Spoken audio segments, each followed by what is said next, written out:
В конце сентября Росавиация запретила международным украинским авиалиниям летать в Россию. Это стало ответом на введенные ранее Киевом санкции в отношении российских авиаперевозчиков, которые в основном коснулись Аэрофлота и аффилированной с ним авиакомпании Трансаэро. По решению правительства в Украину запретили летать 25 российским авиакомпаниям. Взаимные запреты на рейсы начнут действовать с 25 октября. Международные авиалинии Украины сейчас совершают ежемесячно 156 рейсов в столицу России.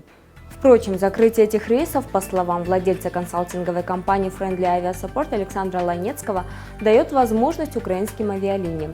70% потока Киев-Москва – это украинские транзитные пассажиры, большинство из которых летит дальше за границу.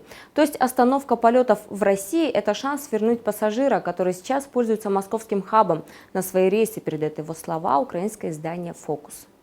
Между тем, Кыргызстан расширяет свое авиасообщение с Евросоюзом. Возможно, в скором времени появится авиарейс Бишкек-Прага. Об этом шла речь на первом кыргызско-чешском бизнес-форуме. Прошел он в столице Кыргызстана по инициативе партнеров из Чехии. Обсуждали бизнесмены возможность развития зеленой экономики, о совместных проектах, которые уже реализуются, и тех, что еще находятся на старте. Интервью с организатором форума и бизнесменом Маратом Джанбаевым. Марат, вы же говорили, что на этом бизнес-форуме наибольший ажиотаж вызвала презентация о возможном рейсе из Бишкека в Прагу. Здесь вот любопытен интерес именно чешской компании, потому что понятно, что если бы это направление было рентабельным, то уже давным-давно пришли бы ведущие другие компании. А в чем, по-вашему, интерес тогда у чешских авиалиний?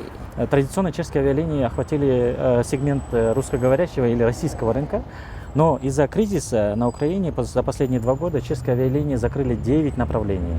Это региональные города России. Руководство стало перед выбором о нахождении новых рынков, то есть диверсификация рынка.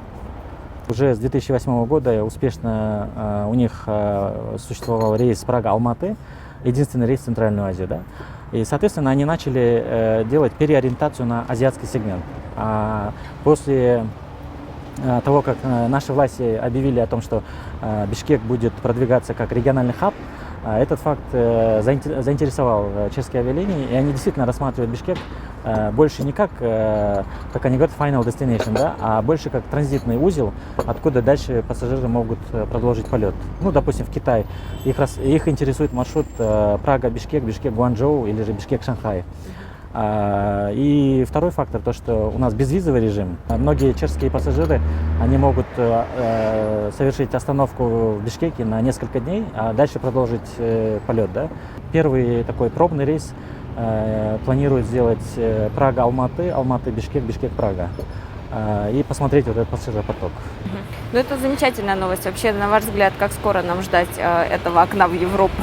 Я могу сказать, что чешская сторона, она готова продвигать этот проект, но все теперь зависит от нашей стороны.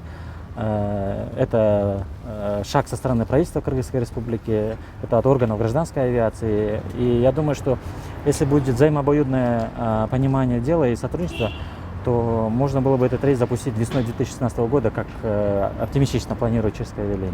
Поговорим о уже реализующихся проектах, о проектах по зеленой экономике. Да?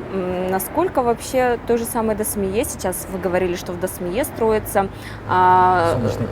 солнечные панели, которые будут предоставлять тепло, да, я так понимаю, горячую воду, то есть полностью выполнять функции теплосетей фактически. И насколько вообще для той же Досмии выгодно делать это с чешскими партнерами? Ну, то есть, может быть, это были бы китайские, они здесь рядом под боком, они, возможно, были бы дешевле. Или здесь опять вопрос качества, приемлемости качества и цены?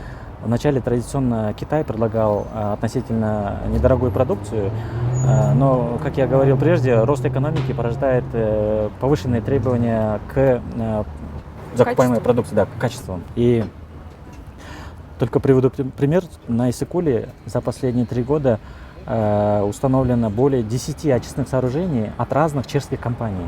Но в целом это чешский бренд, да? И в строительстве этих очистных сооружений не принимало государство, из бюджета не выделялись деньги. Это все деньги частного сектора, частного инвестора. Возьмем пример Досмие. Строится мега-юрта, которая претендует на вхождение в книгу рекордов Гиннесса как самая большая юрта, да, в мире. Когда большая площадь, стоит вопрос об отоплении. И вы знаете, у нас из года в год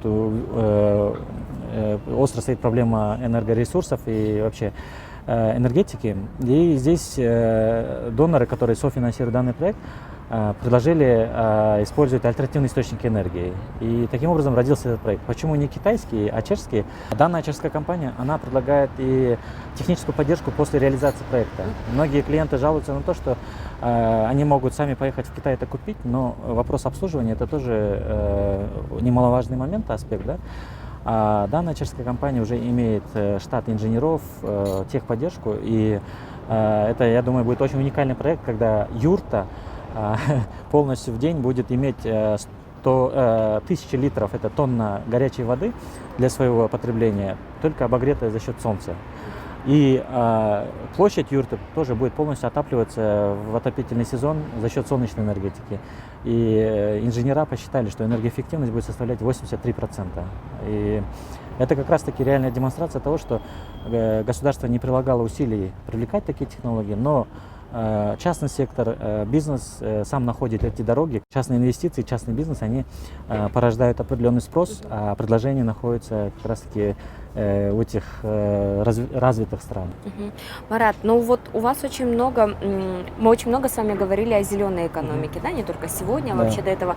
И вот складывается впечатление, что опыт у Чехии можно брать только в этом направлении, то есть в области зеленой экономики. Или ложное впечатление? Можно и по другим каким-то направлениям? В том числе, если в целом взять, то более 40% чешской экономики составляет именно промышленный сектор. И Чехия традиционно сильна в своей инженерной науке, и они могут нам предлагать широкий спектр оборудования для всей нашей линейки промышленности.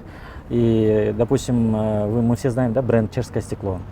И Чехия предлагает передовые технологии, чтобы, допустим, в Кыргызстане появился завод, который мог бы производить не чешскую, а, скажем, стеклотару по чешской технологии, а наши производители зависимы от стеклотары, которую они покупают за рубежом. Потому что был проведен анализ, был проведен такое маркетинговое исследование, и это показывает, что мы пьющая нация, все виды напитков, не только водка, да, но при этом парадокс, всю стеклотару мы покупаем у Китая или же в России.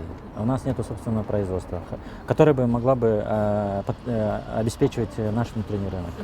И уже есть какой-то инвестиционный проект? Или что Он сейчас на стадии разработки, чешская сторона готова предложить технологии.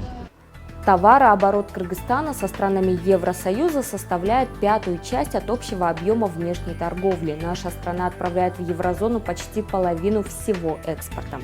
Экспорт в Евросоюз с января по июль составил почти 390 миллионов долларов, что почти в 2 раза больше экспорта в Евразийский экономический союз и в 1,5 раза больше поставок стран СНГ. Столь высокий уровень экспорта в ЕС связан с поставками золота. Самый высокий объем экспорта из Кыргызстана идет не в Россию и Казахстан, а в Швейцарию.